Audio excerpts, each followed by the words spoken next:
feito, Pai. Esta noite é um dia de glória, Senhor. Muito obrigado por essa oportunidade. E eu quero agora te pedir, Senhor, pelo maná que vai descer, Senhor. Pela delícia, Senhor, que está no teu coração, que tu preparaste para nós nesta noite. Que tu venha abençoar, Senhor, este coração, Senhor, com sabedoria. Esses lábios com ousadia, Senhor. E essa mente com temor, Senhor. Para que o que descer do trono agora seja para a vida, para a libertação. Para nos curar, Senhor, para nos livrar. Sabemos que temos o melhor de Ti, Jesus. E que esta noite não seremos mais as mesmas pessoas. Pai, muito obrigado por este momento, por esta festa. E recebe, Senhor, o nosso louvor, a nossa adoração.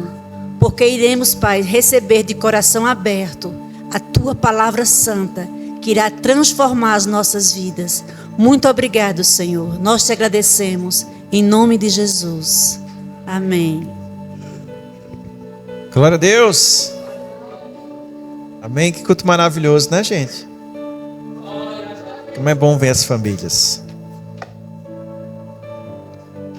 É pregadora. Glória a Deus. Amém. É tão gostoso ver famílias, né? Não é? Você sente uma, né?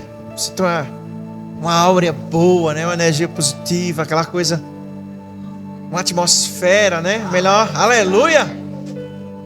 Não é? São as palavras que as pessoas usam, não é? Que atmosfera, gente. Isso é Deus, gente. Isso é Deus.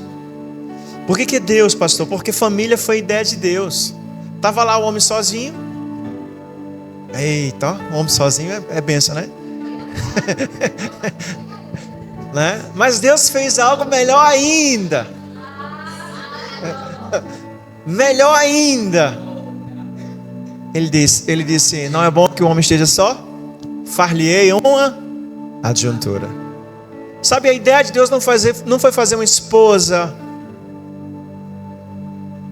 na sua individualidade, ou o marido na sua individualidade. Quando ele diz, não é bom que o homem esteja só, falei uma adjuntora, a ideia de Deus era família. Vou fazer uma família. Vou dar um plus na criação. Vou fazer algo muito maior, algo muito mais belo, algo muito mais incrível. Vou fazer uma família. E Deus faz as nossas costelinhas maravilhosas. Dali vem os filhos. E dali vem a família. Irmãos, Deus gosta tanto de família, que a forma que Ele se revelou para a humanidade foi em qual? Família. Pai e filho. Pai e filho. O que mais? A forma como Jesus é revelado na Bíblia, como marido de sua esposa, que é a igreja. Então família é Deus. Família é Deus. É natural de Deus. Então a família, para se movimentar, ela precisa estar em Deus. Diga amém. Pega a Bíblia. Lucas capítulo 7, nós vamos ler versículo do 11 ao 17. Quero um pouquinho só de paciência para os irmãos, que hoje é um culto festivo. E nós já, né? Era já para mim estar finalizando a pregação. Vou começar agora.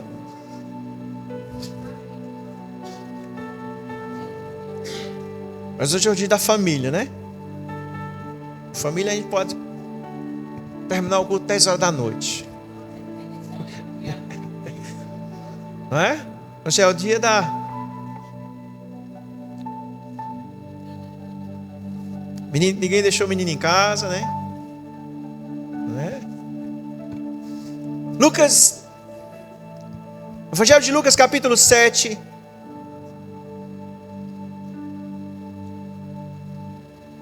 Vamos ler versículo 11 ao versículo 17. Que diz assim: logo depois, Jesus foi com seus discípulos à cidade de Naim. E uma grande multidão o seguiu. Quando ele se aproximou da porta da cidade, estava saindo um enterro do único filho de uma viúva. E uma grande multidão da cidade a acompanhava. Quando o Senhor a viu, sentiu profunda compaixão dela e disse: não chore. Então foi até o caixão, tocou nele, e os carregadores pararam e disse: jovem, eu lhe digo, levante-se. O jovem que estava morto se levantou e começou a conversar. E Jesus o devolveu à sua mãe. Grande temor tomou conta da multidão, que louvava a Deus, dizendo: um profeta poderoso se levantou entre nós, e hoje Deus visitou o seu povo. Essa notícia sobre Jesus se espalhou por toda a Judeia e arredores. Amém? Como eu já falei que família é Deus, a essência da família é Deus. Qual é o sonho de Deus? Qual é o sonho de Deus para a humanidade? Famílias restauradas. Se alguém te perguntar em que Deus sonha, pastor, mas Deus não sonha, Deus é Deus. Ei, o que Deus sonha? Eu posso dizer, Deus sonha com a sua família restaurada. Esse é o sonho de Deus, irmãos. E eu queria falar hoje sobre isso. Uma família restaurada.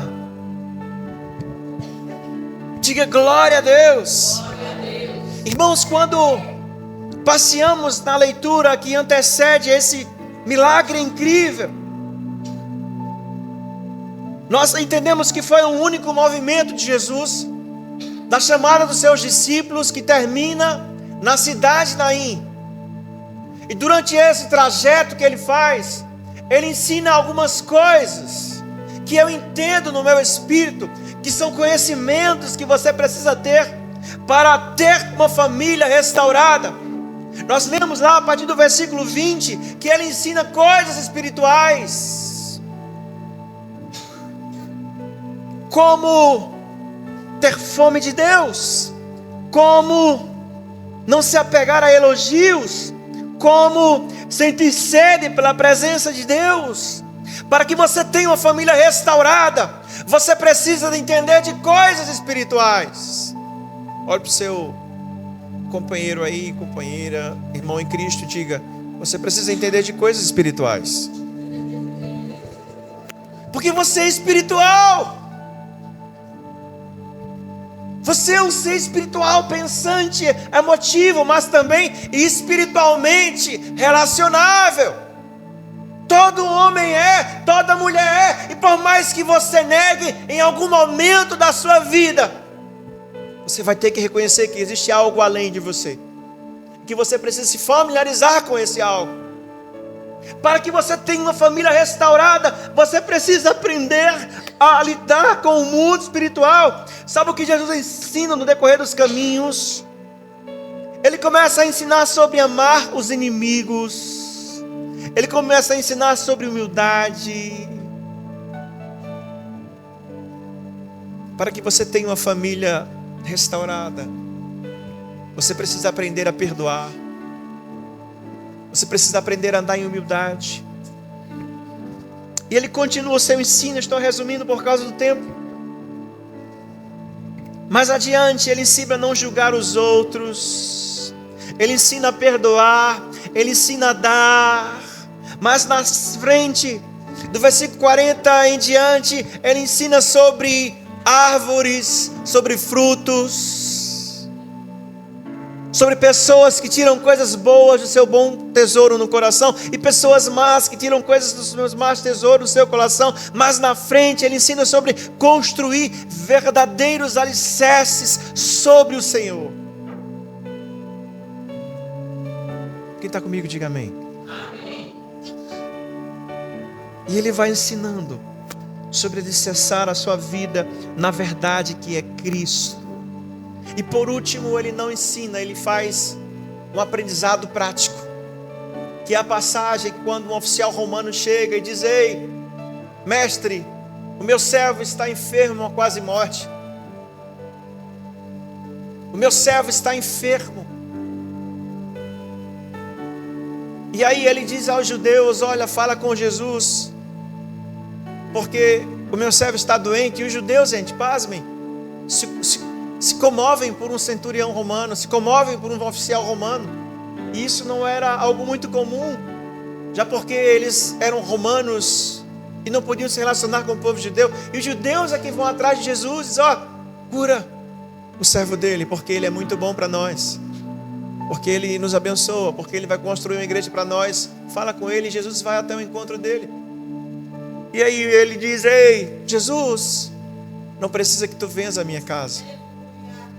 Uma só palavra que sair da sua boca, o meu servo sarará. E aí Jesus escracha: nunca vi uma fé tão grande como essa em Israel. E ele traz um ensinamento prático sobre fé, irmão. Para que você tenha uma família restaurada, é preciso ter fé. Quem quer ter uma família restaurada, diga amém.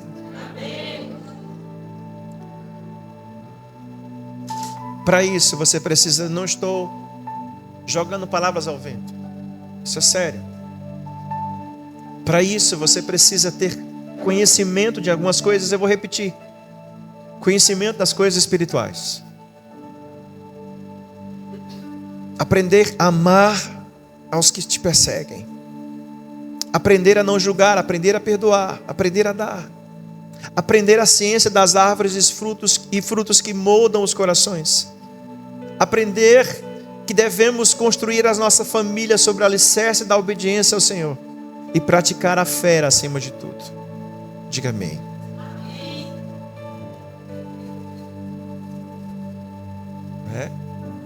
Olha para o seu irmão e diz assim: anota aí, vaso. Com todo esse ensino, com tudo que Jesus passou durante o capítulo 6, capítulo 7, no versículo 11, terminou de ensinar, vamos para Naim.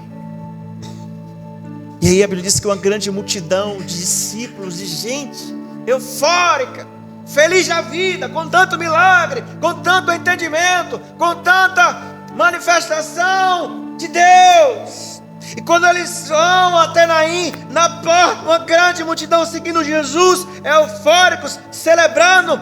Na porta de Naim veio uma grande multidão chorando, enlutadas, em prantos, porque uma mulher que acabara de perder o marido agora enterra o seu único filho. O seu único filho. Deus foi a Naim por causa dessa mulher. E eu queria discorrer um pouquinho mais sobre família restaurada. E eu queria aplicar esse texto à sua vida de hoje. Deus só foi em Naim por causa dessa família. Deus está de olho em sua família. Deus está de olho em sua família. Sabe, o objetivo de Ele ir lá não foi apenas o clamor de uma mulher, mas um filho que estava morto. O objetivo de Deus nunca é, aprenda isso, o objetivo de Deus nunca é uma pessoa. O objetivo de Deus é sempre uma família. O objetivo de Deus não é você, é a sua casa. O objetivo de Deus é a sua família. Irmãos, e famílias são complexas, famílias são diferentes, famílias são calmas, outras alvoroçadas. Haja vista a minha e a da minha adorada esposa. Teve um dia que eu digo: amor, vou comer ali fora porque está uma zoada tão grande que eu estou perdendo o apetite. E eu, acostumado na minha casa, que eu via, né, só os talheres. Pim, pim, pim, pim. Quando eu cheguei na casa de Andrés, gente, veio sobrinho, primo almoçar lá, porque era perto do centro. E entrava dentro da casa, e aquela zoada, e Luciana gritando, e menino chorando. E eu digo, né? Eu disse, amor, eu vou comer ali. Não é por nada não, é porque eu tenho que treinar os meus ouvidos ainda, porque a minha vida foi de silêncio, né? São famílias diferentes, irmãos. São famílias complexas. Pastor, uma família ideal na Bíblia? Salmo 127, 128. Depois você lê. Qual o projeto de Deus para uma família? Resumindo. E o casal? Casa em virgem, em matrimônio. Que construa a sua família, que tenha filhos, que prospere, que cresça na bênção de Deus. Que os filhos cresçam, que eles verem avós, que eles celebrem 50 anos de casados, 60 anos de casados, que eles morram juntinhos, velhinhos, abraçados para a eternidade.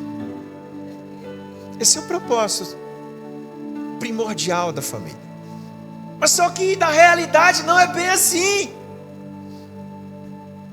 Chegar a isso não é tão simples, não é tão fácil. Sem Cristo, impossível. Com Cristo, dificílimo.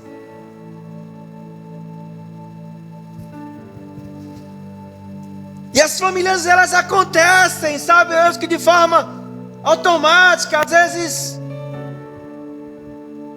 no bagunçar da vida, uma família se forma. Instalar a família. Às vezes Deus leva alguém, feito meu avô. Levou. Ela tinha tudo para chegar aos 100 anos com ele, mas aprove Deus levar ele muito novo. As famílias não são tão igualitárias, elas são complexas, elas são diferentes, porque a vida é tensa, a vida é dura, a vida é complexa. Por isso precisamos muito do Senhor e da sua presença para chegarmos até o fim. A viúva perdeu seu marido e agora seu filho. Pensa numa tensão. Pensa num problema sério. A notícia mais triste daquela cidade, em contraponto com a notícia mais linda desse texto, Jesus só foi em Naim por causa dessa família. Diga glória. Jesus só foi a Naim para devolver o filho à sua mãe. Para devolver a mãe a seu filho. Sabe, tem muita gente aqui que precisa ser devolvido. Maridos que precisam ser devolvidos às suas esposas. Esposas que precisam ser devolvidos para seus maridos, genros, noras, primos, filhos. Deus vai estar devolvendo pessoas às suas famílias. Diga amém. Quem recebe essa palavra, diga, levante a mão e diga glória a Deus. Deus vai estar devolvendo parentes queridos que um dia vocês tiveram um grande e profundo relacionamento e que o mundo os separou, o mundo os afastou. Ei, Deus está dizendo que vai estar te devolvendo.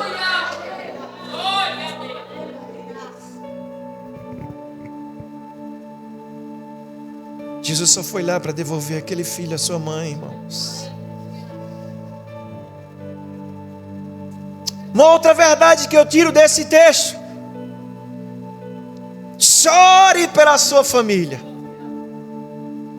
Sabe, muitas vezes nós vestimos uma capa de falsa felicidade, ou nós nos revestimos de uma amargura dura. E queremos tratar as coisas no natural, sabe? Às vezes um filho sai de casa e você diz, ele teve a escolha dele, e você não chora, e você não ora. Talvez você perdeu um laço com o irmão, com o pai, com o parente, e diz, é melhor ele lá e eu cá. Ei, chore pela sua família, porque foi o choro daquela viúva que fez Jesus ter uma grande compaixão dela. Chore. Ei, Deus não nos chamou para comparar sofrimento. Isso é algo muito comum do brasileiro, comparar sofrimento. Quando alguém conta uma desgraça, o outro tem que contar uma desgraça maior ainda, é ou não é verdade? Quem aqui já escutou aqueles vou dizer uma palavrinha, aqueles veião que fica lá na praça, que fica dizendo, eu só comi ovo com farinha de manhã, tarde e noite. O outro dizia, eu só tinha ovo ainda, eu só comia farinha. Eu vou dizer, se eu tinha farinha, eu só tomava água. Eu não sei quem é que sofria mais. Quem aqui já ouviu essas histórias assim? Sabe, o brasileiro parece que quer comparar o sofrimento dos outros, só que sofrimento é algo individual. Você pode até ter uma noção, mas o sofrimento é individual. Tem pais sofrendo porque sabe que os filhos estão namorando pessoas erradas. Tem pais sofrendo porque sabe que os filhos, os adolescentes estão querendo colocar piercings, e aí chega outra família, nada a ver, e diz, não é nada demais, ei, o sofrimento é individual, só a família sabe o que se passa debaixo da sua casa, debaixo do seu teto. Chore pela sua família, chore pela sua família, pastor, e por que as famílias sofrem? Mais uma vez, muitas vezes porque nós damos brechas, nós procuramos isso, nós damos brechas para o diabo entrar em nossa casa. Damos brechas para o diabo entrar no nosso casamento quando falamos mal do nosso marido para outros, quando falamos mal das nossas esposas para outros, quando chamamos a atenção dos nossos cônjuges em público e ainda diz assim, né pastor, não é assim? Não sei de nada, irmão.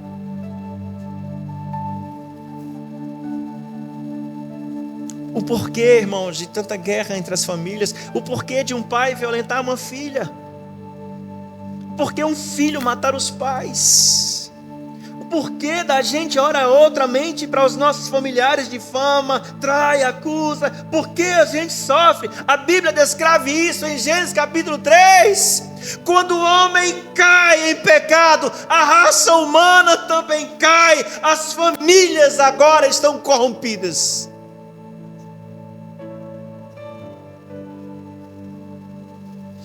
Sabe, tem um mito que diz assim, case para fazer o outro feliz. Isso é um mito, tá, gente? Você não consegue dar conta nem da sua vida, quanto mais da do outro. Não é verdade? Irmãos, você tem carências impublicáveis no seu coração, que nem você sabe. Sabe o que é o bom do casamento?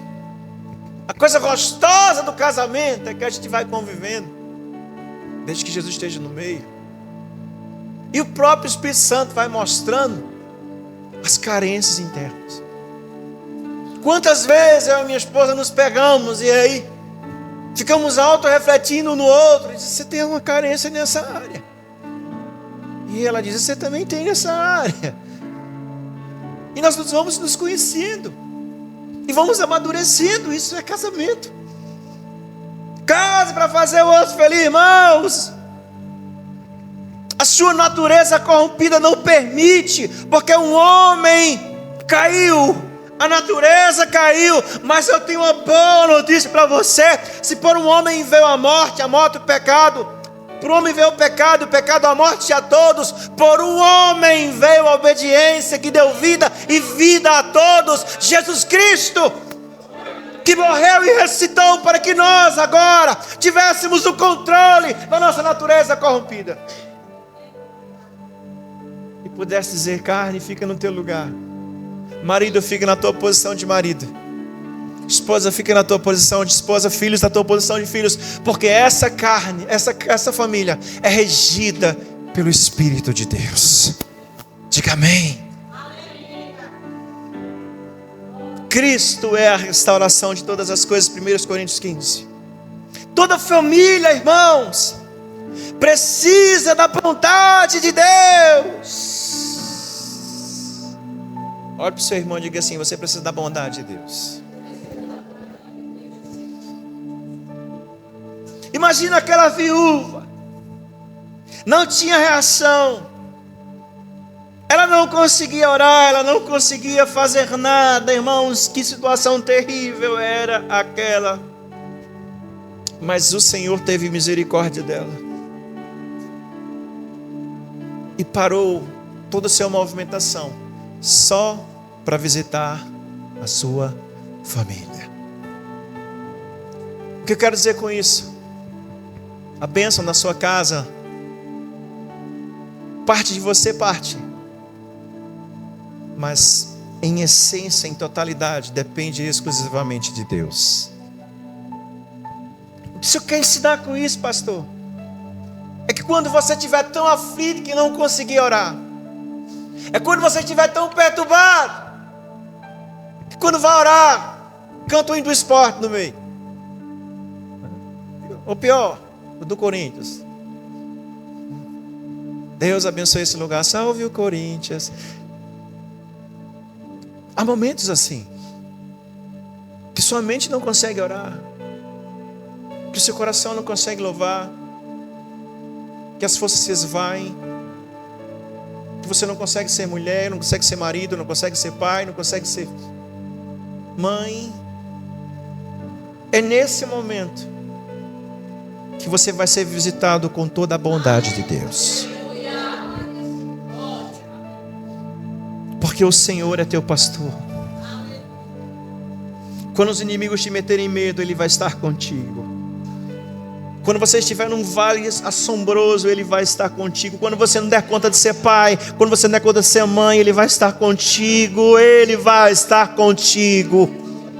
Jesus está vendo a dificuldade que você tem em ser filho, em filha, através de pais ruins ou pais complicados. Jesus está vendo a dificuldade que você tem de ser um pai, uma mãe para os seus filhos. A dificuldade que você tem no seu casamento, em ajustá-lo. A dificuldade que você tem em ajustar as suas finanças. Ei, Jesus está olhando e Ele é um bom pastor.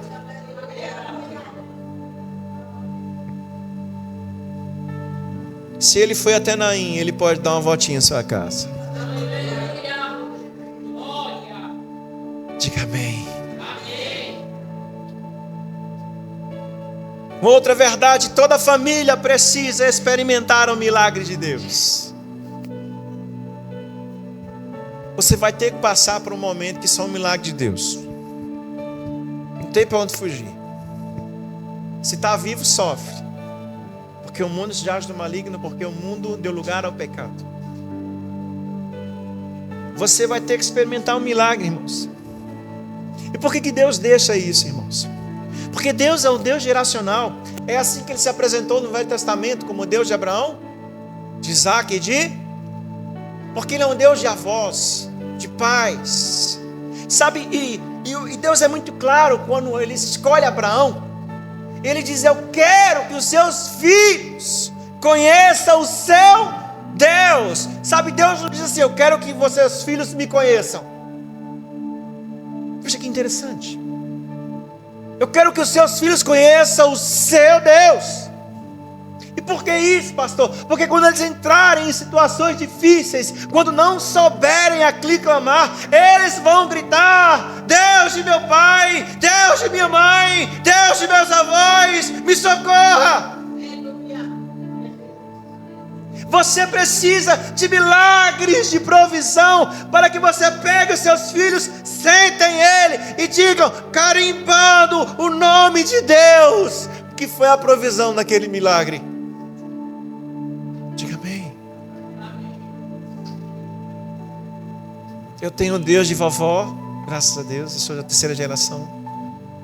Deus de vovó, né, vó? Deus de mamãe, Deus de meu pai, me socorra nesse lugar.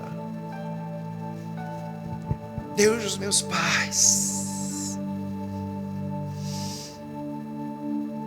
Por último, toda família precisa espalhar o amor de Cristo. Tem uma frase muito linda aqui.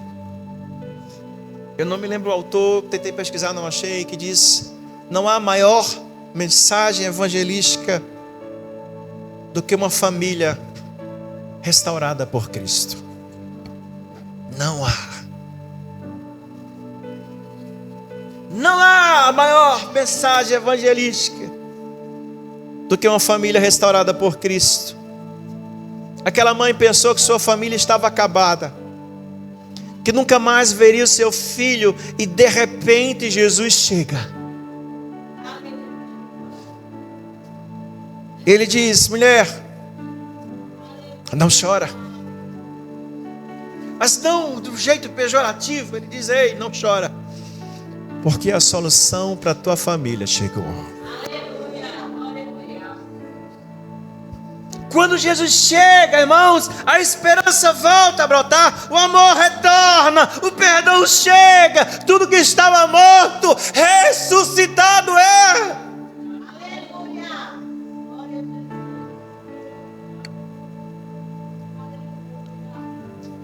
A sua família é a mensagem evangelística que o mundo vai ler. A sua família, o que Deus vai fazer na sua família, o mundo vai saber.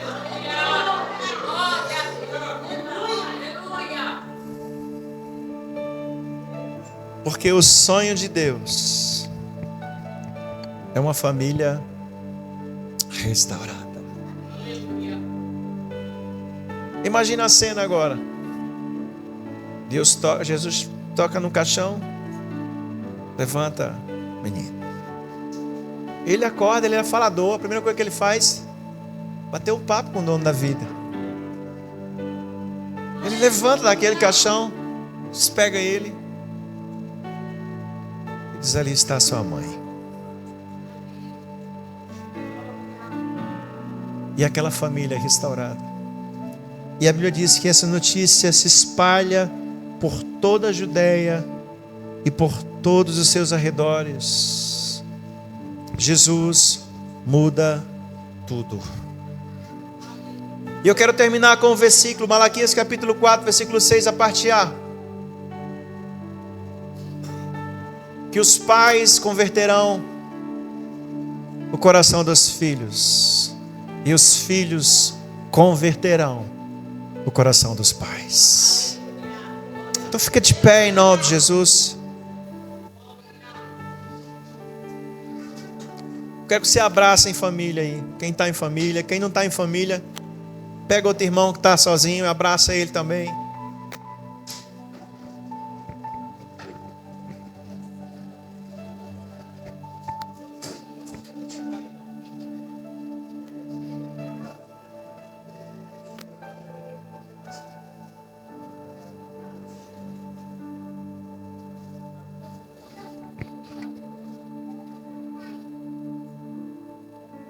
Quero que você ore pela sua família agora. Você vai fazer isso. Eu não vou botar a canção não. Vamos só orar. Vamos só orar pela nossa família. Ora por eles. Ora por eles. Ora pela sua casa. Ora pelos seus filhos. Ora pelos seus pais que não estão aqui. Faz isso.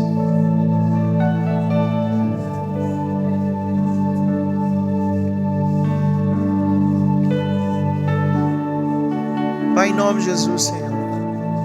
Deus nos ensina a ser família.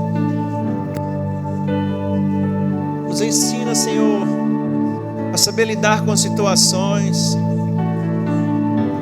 Nos ensina a entender sobre coisas espirituais. Nos ensina sobre amor. Nos ensina sobre humildade, nos ensina sobre perdão, ensina sobre plantar bons tesouros. Nos ensina a construir alicerces firmes em obediência, Senhor.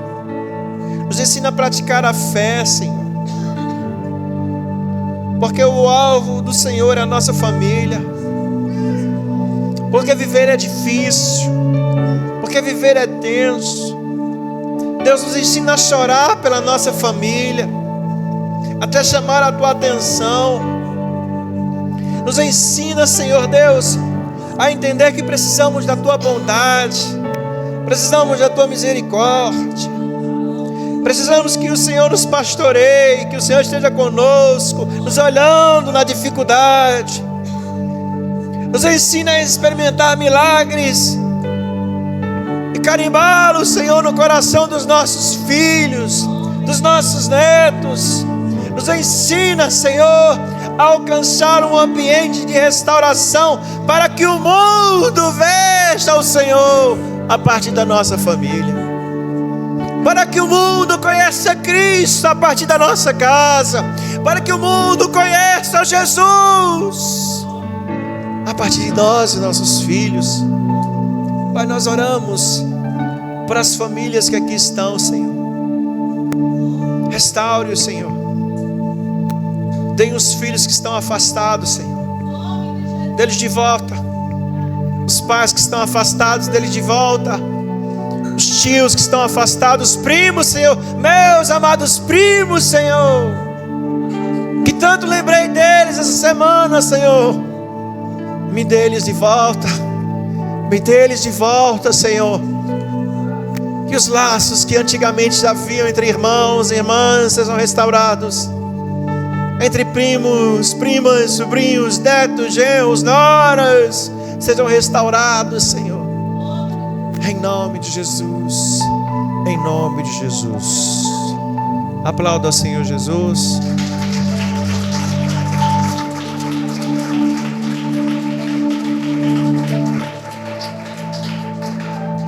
Vamos cear.